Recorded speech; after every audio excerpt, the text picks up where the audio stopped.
인도하시고 우리 발을 평강의 길로 인도하시리로다 하니라. 아멘. 예, 이제 하나님의 말씀을 찾습니다. 하나님의 말씀 신약성경 빌립보서 1장 3절로 11절의 말씀입니다. 제가 가진 성경책으로 신약성경책 318페이지입니다. 신약성경 빌립보서 1장 3절로 11절의 말씀을 제가 봉독하겠습니다. 찾으신 줄 알고 제가 봉독합니다. 318페이지입니다. 제가 가진 성경책으로는 신약성경입니다. 제가 봉독하겠습니다. 내가 너희를 생각할 때마다 나의 하나님께 감사하며 간구할 때마다 너희 무리를 위하여 기쁨으로 항상 간구함은 너희가 첫날부터 이제까지 복음을 위한 일에 참여하고 있기 때문이라. 너희 안에서 착한 일을 시작하신 이가 그리스도 예수의 날까지 이루실 줄을 우리는 확신하노라. 내가 너희 무리를 위하여 이와 같이 생각하는 것이 마땅하니 이는 너희가 내 마음에 있으며 나의 매임과 복음을 변명함과 확정함에 너희가 다 나와 함께 은혜에 참여한 자가 됨이라. 내가 예수 그리스도의 심장으로 너희 무리를 얼마나 사모하는지 하나님이 내 증인이시니라. 내가 기도하노라. 너희 사랑을 지식과 총명으로 점점 더 풍성하게 하사 너희로 지극히 선한 것을 분별하며 또 진실하여 허물 없이 그리스도의 날까지 이루고 예수 그리스도로 말미암아 의의 열매가 가득하여 하나님의 영광과 찬송이 되기를 원하노라. 아멘. 할렐루야. 여러분 예배의 자리에 잘 오셨습니다. 이렇게 예배의 자리에 나오신 여러분들도 귀하고 함께 예배당에 참여하지 못하지만 온라인으로 지금 예배에 참여하고 있는 여러분 모두 잘 오셨습니다. 주의 말씀의 은혜를 경험하고 돌아가는 시간이 되기를 바랍니다. 우리는 계속해서 지금 기다림의 절기를 보내고 있습니다. 대림절이죠. 대림절 기간, 이번 주는 대림절 두 번째 주를 보내고 있습니다. 지난주에 어떤 얘기를 했는지 기억이 나십니까?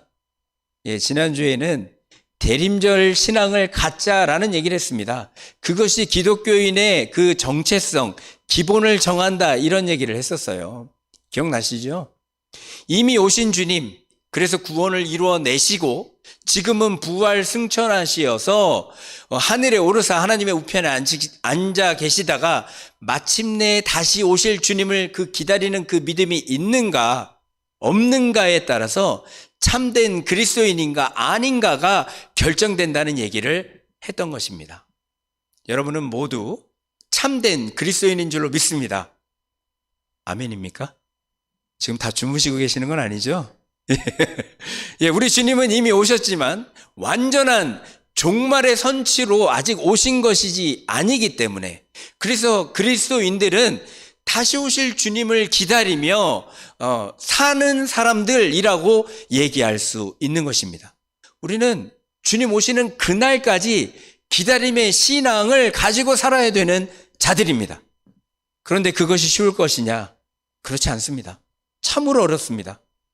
심지어 아마 여기 계신 분들은 지금 예배가 시작했음에도 불구하고 예배가 언제 끝날까 기다리고 계시는 분들도 계실 텐데 그거조차도 힘들지 않습니까? 그럼에도 불구하고 예수님이 언제 오실지도 모르는데 기다린다는 것 쉬운 일이 아니라 할 것입니다. 특별히 기다림이 길어지면 길어질수록 또 기약이 없을 때에는 더욱 힘들게 여겨지게 됩니다. 요즘 어떻습니까? 요즘은 더 기다리지 못하는 세대를 우리가 살아갑니다.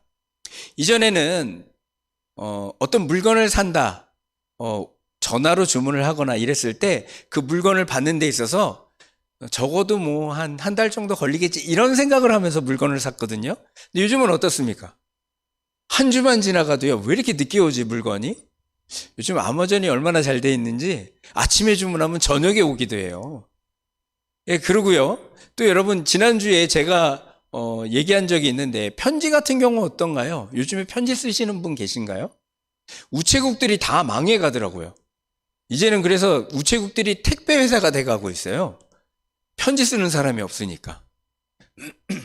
요즘에는 이메일을 사용합니다.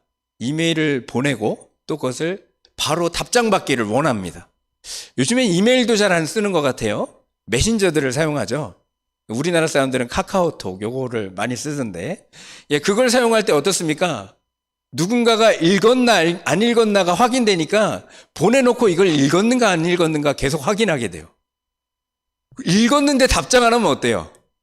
사람 미쳐버려요. 이 사람이 도대체 무슨 생각을 하고 있는 거야? 분명히 읽었으면 답을 줘야 될 거 아니야. 견디질 못한다니까요. 기다리질 못하는 세대를 우리가 살아가고 있는 것입니다. 참으로 기다림이 어려운 때를 우리가 살아갑니다. 그런데 우리는 어떤 존재라고요? 기다려야 되는 존재예요. 그것도 언제 오실지 모를 주님을. 우리의 운명은 기다리는 운명이에요. 그러니 이 땅을 살아가는 게 우리가 쉽겠습니까? 쉽지 않단 말이죠.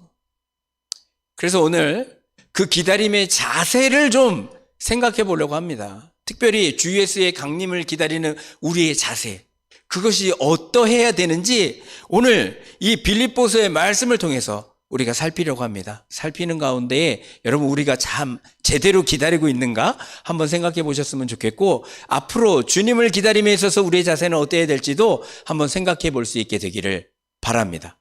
기다림에 있어서 가장 기본이 되는 그 일은 이것이라 생각이 듭니다. 바로 감사함을 기억하는 것. 그것입니다. 이런 감사가 오랜 기다림 속에 있더라도 사람으로 하여금 인내를 가능하게 한다라고 얘기할 것입니다. 바울은 오늘 빌립보 교회에 편지하면서 이렇게 말합니다. 3절로 5절의 말씀을 제가 한번 읽어드릴 테니 들어보십시오. 내가 너희를 생각할 때마다 나의 하나님께 감사하며 또 간구할 때마다 너희 무리를 위하여 기쁨으로 항상 간구함은 너희가 첫날부터 이제까지 복음을 위한 일에 참여하고 있기 때문이라 라고 말하고 있습니다. 그러니까 바울은요, 빌립보를 생각할 때마다 항상 감사한다라고 얘기합니다. 그리고 그 감사에 대해서 아주 구체적인 이야기를 합니다. 바울의 감사를 보십시오. 빌립보 교회가 첫날부터 복음을 접한 그 첫날부터 이제까지 복음을 위한 일에 참여하고 있음에 너무나 감사하다라고 얘기하고 있습니다. 그리고 7절 후반부에 보면 이렇게도 얘기합니다. 이는 너희가 내 마음에 있음이며 나의 매임과 복음을 변명함과 확정함에 너희가 다 나와 함께 은혜에 참여한 자가 됨이라 라고 그들을 기억하면서 감사하고 있는 것을 볼 수가 있습니다. 그의 감사는 아주 구체적입니다. 이런 구체적인 감사의 본을 보여서 빌립보 교회로 하여금 지금 자신들이 처한 처지에서 예수를 기다릴 수 있도록 지금 본을 보여주고 있는 것입니다. 이런 식의 구체적인 감사의 마음은 자신이 받은 은혜를 잊지 않게 만듭니다. 은혜를 잊지 않는 자는 그 은혜에 붙들려 있기 때문에 인내하며 기다릴 수 있게 되는 겁니다. 너무나 당연한 이치 아니겠습니까? 제가 빌립보 교회에 대해서 조금 더 여러분에게 이해를 돕기 위해 설명을 드리자면, 빌립보 지역은 바울에게 있어서 아주 특별한 지역이라고 얘기할 수 있습니다. 또 바울의 선교 역사에 있어서도 아주 특별한 지역입니다. 사도행전을 보면요, 이곳에 복음이 전달되었던 첫 이야기가 나오거든요. 그것을 보면 이렇게 되어 있습니다. 그 기초는 사도행전 15장. 그러니까 그 전까지는 예수 그리스도에 대한 이 믿음의 복음이 이방인들에게 전해지는 것에 대한 논란이 있어 왔습니다. 근데 그 15장에서 예루살렘 공의회가 이방인들에게도 복음이 전해져야 된다는 것을 전해져야 된다는 것을 확증한 겁니다. 그런 확증 가운데의 기초에서 바울과 바나바는 꺼리낌 없이 2차 전도 여행을 시작하게 됩니다. 그런데 1차 전도 여행 때 마가가 버가에서 돌아간 일로 인해서 바울과 바나바가 싸움이 있었고, 그래서 둘이 갈라져서 각각의 지역으로 전도를 하게 되었습니다. 이로 인해서 더 넓은 지역이 복음을 전파할 수 있게 되었다는 건 참으로 하나님의 은혜라고 얘기할 수도 있을 것입니다. 아무튼 바나바와 그 마가는 구브로 섬으로 이동을 했고요. 바울은 신라와 함께 소아시아로 향했습니다. 거기에서 여러분 잘 아는 디모데도 만나게 돼서 같이 전도여행에 합류하게 됩니다. 이렇게 바울과 바울 일행들은요, 소아시아 서쪽에 있는 에베소의 복음을 전하는 목표를 좀 가지고 있었습니다. 그런데 사도행전을 보시면 놀라운 것이 하나님께서 그곳을 못 가게 하십니다. 그곳에 복음을 전하지 못하게 하십니다. 그러니까 자신들의 계획이 완전히 틀어진 겁니다. 가고 싶은데 가지 못하게 하니까. 그래서 그 일행들이요, 드로아에 가서 잠시 대기했고요.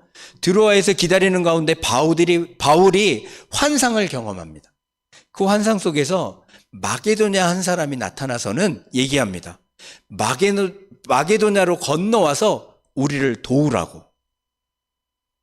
이에 바울은요, 이것이 하나님이 부르시는 뜻이라고 인정하고 유럽 쪽으로 방향을 틀게 된 겁니다. 바울은 네아폴리에서 마게도냐 지방의 첫 성이요, 또 로마의 식민지였던 이 빌립보에 이르게 된 겁니다. 그러니까 복음을 전하기 위해서 성령께서 방향을 트시고 처음으로 간 곳이 바로 빌립보 지역인 겁니다. 시작부터 인간의 의지는 완전히 꺾이고 하나님의 능력으로 이루어진 전도지가 바로 빌립보였던 것입니다. 이곳에 이른 바울과 그 일행은요, 유대인의 전통에 따라 기도처를 찾게 되었고, 그 기도처를 찾는 중에 여러분 잘 아는 사람을 만나게 됩니다.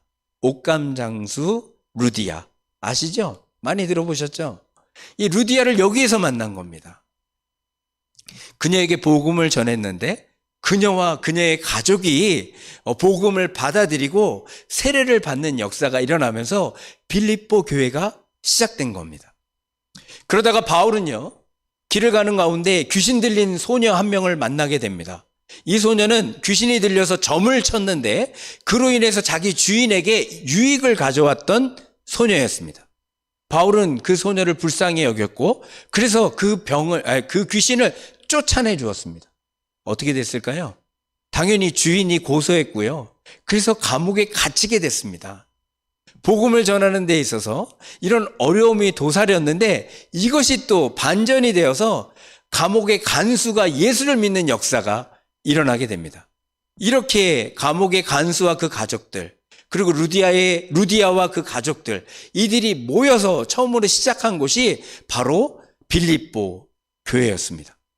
이렇게 빌립보 교회는요, 시작부터 특별했습니다. 바울에게 빌립보 지역에 대한 마음이 그래서 특별할 수밖에 없었을 겁니다. 그 안에 놀라운 역사, 성령의 역사가 있었고 그로 인해서 세워진 교회, 그것도 첫 교회. 그러니 얼마나 특별했겠습니까? 그리고 빌립보 교회는 귀하게도 숫자는 적었던 것 같아요. 그렇지만 주님을 섬기는 일에 있어서는 열심을 냈습니다. 성도들 간에 서로 봉사함을 즐겼던 것으로 보입니다. 그들은 매우 궁핍했지만 자신들이 가진 상황에서, 자신들이 할 수 있는 상황에서 바울의 사역을 돕기 위해 언제나 헌물을 냈던 사람들이었습니다. 심지어 복음의 스승이 된 바울이 지금 감옥에 갇혀 있다는 소식을 듣고서는 헌금을 모아서 에바브로디도 편에 보내기도 했던 그런 교회였습니다. 이렇게 빌립보 교회에서 보낸 에바브로디도를 만난 바울이요, 그 은혜에 너무 감사해서 쓴 편지가 바로 빌립보서인 겁니다. 자신의 투옥으로 인해 근심하고 있는 빌립보 교인들을 안심시키고 또 앞으로 닥칠 여러 가지 환난 가운데 그들이 인내로 주님을 기다릴 수 있도록 보낸 편지, 그것이 바로 빌립보서인 겁니다. 참 놀랍지 않습니까? 시작부터 다른 곳이 바로 빌립보 교회였거든요. 그러니 바울은 감사로 이 편지를 시작할 수밖에 없었을 겁니다. 그리고 지금 오랜 기다림에 지쳐 교인들 간에 분열 조짐도 있는 교회, 또 유대주의 교회의 위협에 놓이게 된 교회를 위해 바울은 아주 중요한 자세를 몸소 보여주고 있는 것입니다. 그 첫 번째가 감사하라는 겁니다. 감사와 기쁨을 잊지 말라는 겁니다. 너희들의 시작이 어떻게 됐는지를 기억해 보라는 겁니다. 여러분, 우리에게 예수 그리스도를 기다리는 그 인내가 사라지고 있는 이유에 대해서 한번 자신을 돌아보십시오. 우리가 예수를 처음 만났던 그 기쁨, 그 감사를 잊고 있기 때문은 아닙니까? 우리는요, 그래서 감사의 항목들을 항상 정리하여 가지고 존재해야 될 자들이라고 생각이 듭니다. 과거 주셨던 은혜를 항상 되새겨야 됩니다. 또 앞으로 주어질 그 일들, 주님께서 이루실 놀라운 구원의 일들을 우리가 직접 손으로 적어가며 정리하여서 그것을 기쁨으로 간직할 수 있는 자들이 돼야 되는 겁니다. 그래야 주님의 다시 오심을 기다릴 수 있는 참된 성도의 모습을 갖추게 됨을 우리 잊지 않게 되기를 바랍니다. 그리고 주를 기다리는 우리의 자세는요, 사랑을 품어야만 가능하다 할 것입니다. 그것을 분명히 기억하십시오. 사랑하는 자가 기다릴 수 있습니다. 사랑하는 자가 참된 그리스도인의 삶을 살아낼 수 있습니다. 바울이 얼마나 빌립보 교회를 사랑하는지 오늘 본문에 보니 그들에게 직접적인 통보를 하고 있는 것을 확인할 수 있습니다. 내가 너희를 사랑한다. 바울은 분명하게 그 사실을 밝힙니다. 8절의 말씀을 한번 보시죠. 내가 예수 그리스도의 심장으로 너희 무리를 얼마나 사모하는지 하나님이 내 증인이시니라 라고 얘기합니다. 예수 그리스도의 심장으로 너희를 너무나 사랑한다. 그 마음과 동일하게 너희를 사랑한다 얘기합니다. 사실 지금 이 편지를 쓰고 있는 바울의 심정을 한번 생각해 보세요. 바울의 입장에서는 이 편지 쓰고 있을 때가 아닙니다. 지금 감옥에 갇혀 있는 상황이에요. 자기 코가 석자라니까요. 그럼에도 불구하고 그들을 사랑했기 때문에 이 편지를 쓰고 있는 겁니다. 자신의 상황에서도 자신의 상황을 인내하면서 주님의 다시 오심을 기대하며 지금 이 편지를 쓰고 있는 겁니다. 이렇게 주님의 사랑의 심장을 가지게 되자 그는 그의 상황을 뛰어넘는 일을 행하고 있음을 확인할 수 있는 것입니다. 그들을 사랑하지 않았다면 바울은 자신 앞에 놓여진 상황만을 봤을 것이고 결국 번아웃 돼버리고 말았을 것입니다. 그러나 그들을 향한 사랑이 있었기에 그 사랑이 그들을 향한 눈을 열게 만들었고 그들에게 편지를 써 감사와 권면을 할 수 있는 힘을 허락했음을 우리 기억하게 되길 바랍니다. 이와 마찬가지로 예수 그리스도의 재림을 기다리는 모든 자들은 사랑 가운데 거해야지만 기다릴 힘을 얻게 되는 것입니다. 그 사랑이요, 그저 바울에게만 존재하는 것이 아닙니다. 예수 믿는 모든 자들의 것이라고 바울은 우리에게 이 사실을 확인해 줍니다. 6절 말씀을 한번 보시죠. 너희 안에 착한 일을 시작하신 이가 그리스도 예수의 날까지 이루실 줄을 우리는 확신하노라. 이 착한 일이 무엇이라 생각되십니까? 이것은 바로 아가페의 사랑으로 우리를 위해 목숨을 내던지신 예수님의 사랑을 얘기하는 겁니다. 그 사랑은 모든 것을 품어내는 사랑입니다. 그 사랑은 삼위일체 하나님의 하나됨을 이루는 진정한 사랑인 것입니다. 우리 삼위일체 교리가 우리 기독교의 교리 가운데 하나인데요, 참으로 이해하기 어렵잖아요. 그러나 그것이 가능한 것은 바로 예수님의 그 사랑이 존재했기 때문입니다. 삼위 하나님은 그렇게 서로를 사랑하기 때문에 하나가 될 수 있는 것입니다. 서로 다른 위격임에도 불구하고 하나를 이뤄낼 수 있었던 겁니다. 이렇듯 우리 안에 그 사랑이 풍성하게 될 때 우리 교회 안에 그 사랑이 풍성하게 될 때 우리는 비로소 하나 될 수 있고 기다림을 이뤄낼 수 있음을 잊지 않게 되길 바랍니다. 예수 그리스도를 기다리고 있는 우리들, 왜 우리가 교회에서 이렇게 만나게 되었을까요? 그 사랑 가운데 하나 되어서 서로가 서로를 도와주고 밀어주는 그런 관계가 되라고, 그런 관계가 되라고 하시는 그 하나님의 뜻이 있는 줄로 믿습니다. 그리고 한 가지 기억해야 될 거, 하나됨에 있어서요, 그 하나됨은 획일된 하나됨 아닙니다. 그런 것이 아닙니다. 다양함이 존재하지만 그 다양함을 통해서 주의 영광과 주의 찬송이 드러나는 하나됨이라는 사실을 잊지 않게 되기를 바랍니다. 그러니 나와 조금 다르다라고 다른 사람을 재단하고 저 사람은 우리와 하나 될 수 없어 내치는 것이 아니라 그리스도의 사랑을 품은 자들은 그들을 품어서 주의 영광을 드러내는 일들을 이뤄내게 되는 것입니다. 우리에게 이러한 사랑이 있습니다. 그러한 사랑이 주와 하나 되게 하고 모든 상황에 우리가 연합하여 인내하며 주의 뜻을 이루게 하시는 것입니다. 우리 안에 착한 일을 시작하신 이가 그리스도 예수의 날 주께서 다시 오시는 그날까지 그 일을 이뤄 가실 것입니다. 바울은 빌립보 교회에 그 사랑이 더욱 풍성해지기를 그래서 기도합니다. 9절에 보니까 내가 기도하노라 너희 사랑을 지식과 모든 총명으로 점점 풍성하게 하사라고 기도하고 있습니다. 우리도 이러한 사랑이 풍성하게 되기를 바라며 서로가 서로를 위해 기도해야 될 것입니다.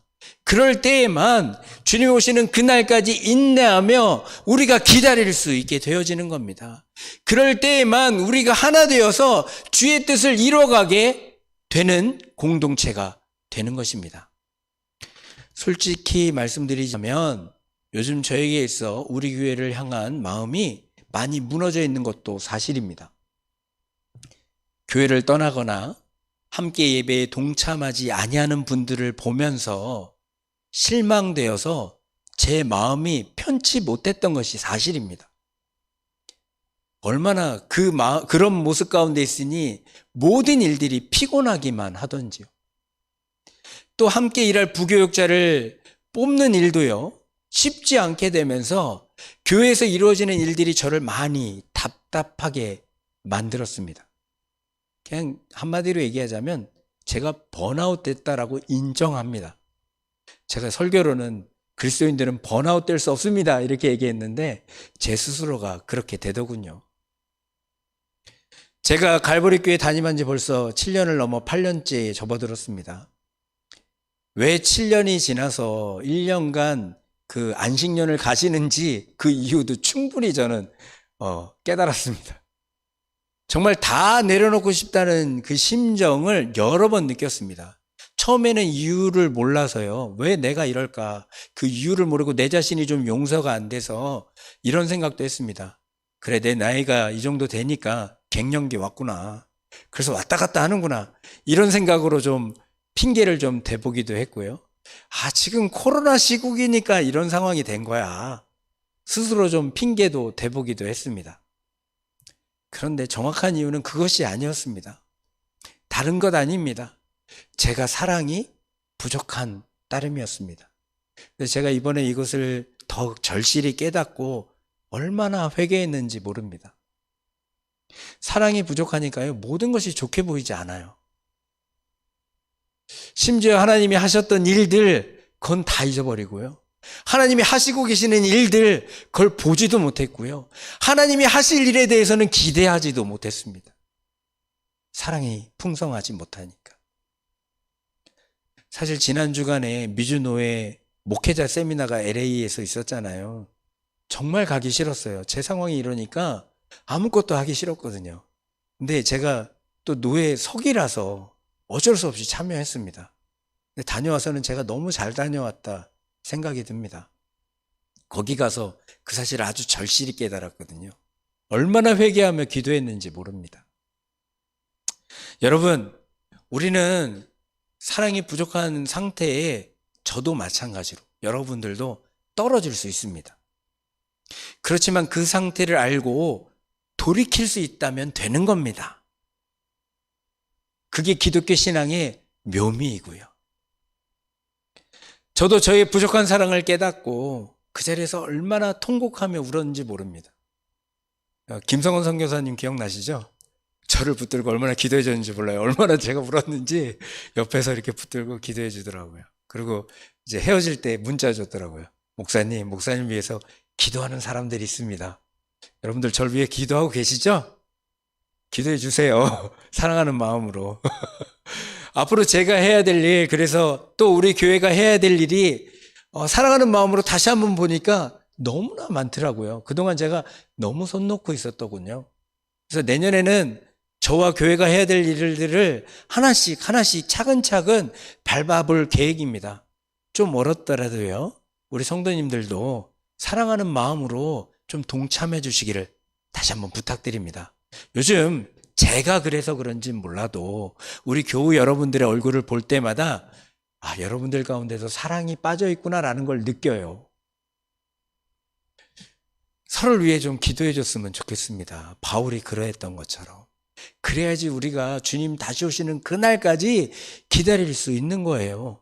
그 사랑 떨어지면 우리 절대 못 기다립니다. 우리가 같이 이 교회에 존재할 이유가 없는 겁니다. 그러므로 서로 사랑할 수 있도록 우리가 서로 기도할 수 있게 되기를 바랍니다. 하나님을 예배하는 중에도 예수님께서 주셨던 사랑이 우리 안에 부족하다 보니까요, 예배에 집중하지 못하는 것이고요. 그래서 말씀에 집중하기보다는 초점이 흐려져 있는 분들도 많이 발견하게 됩니다. 강대상에선 다 보이거든요. 예배를 마치고 함께 성도가 서로 사랑한다면 교제하고 싶어 안달이 나야 되는데 그런 모습도 우리 교회 가운데 점점 식어지는 것 같아요. 우리 교단의 큰 장점이 하나가 주일 성수입니다. 주일은요, 온전히 주님께 드린다. 그게 뭐겠어요? 다른 거 아닙니다. 뭐 하지 말라가 아니라요. 주일만큼은, 하나님의 날인 만큼은 하나님의 사람들과 깊이 교제하고 하나님이 기뻐하실 일들을 하겠다라는 다짐이에요. 주일 성수가요, 물건 사지 않는다, 장 보지 않는다, 주일에는 TV 보지 않는다, 이런 게 주일 성수가 아니에요. 하나님의 뜻을 이루어내는 게 바로 주일 성수입니다. 우리에게 사랑이 없으니까 그 일도 지금 제대로 이루어지지 않는 것 같아요. 올해 이후로 좀 회개하고 내년에는 좀 더 사랑이 불타는 교회가 되기를 바랍니다. 제가 마치 저의 부족한 사랑을 다른 것으로 핑계댔던 것처럼 지금 여러분에게 핑계거리가 있다면 돌아보시고 그 핑계거리를 하나님 앞에 내어놓고 회개할 수 있는 우리가 되기를 바랍니다. 솔직해지십시오. 내 안에 식어진 사랑이 있다는 사실을 하나님 앞에 인정하면 주님께서 분명히 풍성한 사랑을 채워 주실 겁니다. 우리 안에 착한 일을 시작하신 이가 그리스도 예수의 날까지 이루심을 믿으시기 바랍니다. 바울은 이제 이 사랑이 이룰 일에 대해서 말합니다. 어떤 일이 이루어질지를 말합니다. 10절로 11절의 말씀을 제가 읽어드립니다. 너희로 지극히 선한 것을 분별하며 또 진실하여 허물 없이 그리스도의 날까지 이루고, 그 사랑이 있어야 반드시 주님의 날까지 우리가 버티는 겁니다.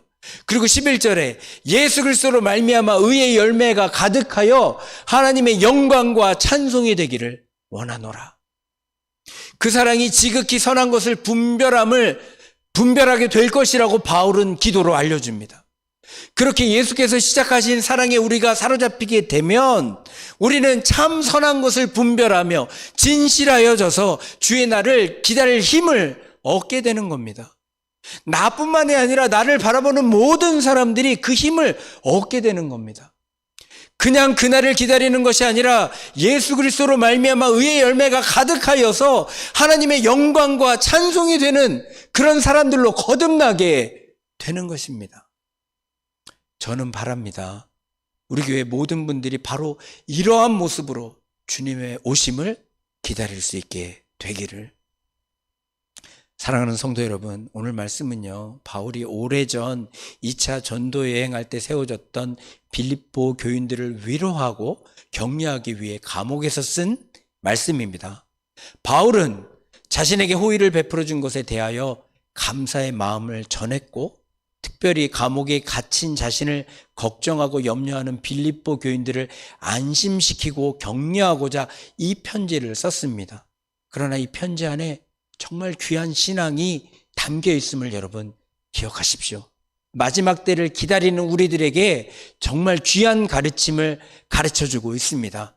주님이 오시는 그날까지 우리는 우리에게 베풀어 주신 하나님의 은혜를 항상 감사하며 기억할 수 있는 자들이 되길 바라고, 주님께서 우리에게 시작하신 그 착한 일, 그 사랑을 품을 수 있는 자들이 되기를 바랍니다.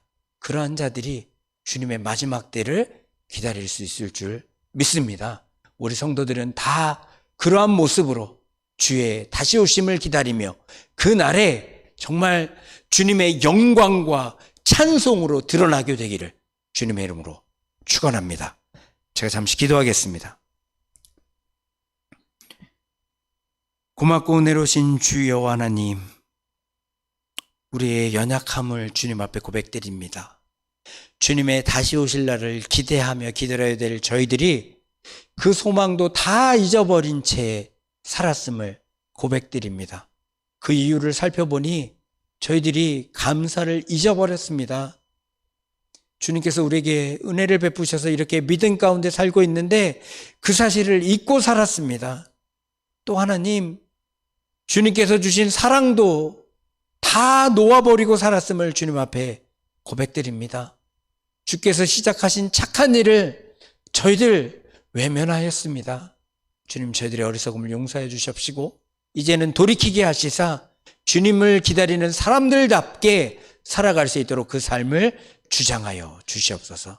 오늘 이 자리에 모인 자들 주님의 다시 오심을 기다리는 그 기대대로 살아갈 수 있도록 인도하심을 믿고 감사드리며 예수 그리스도 이름 받들어 기도 올려사옵나이다.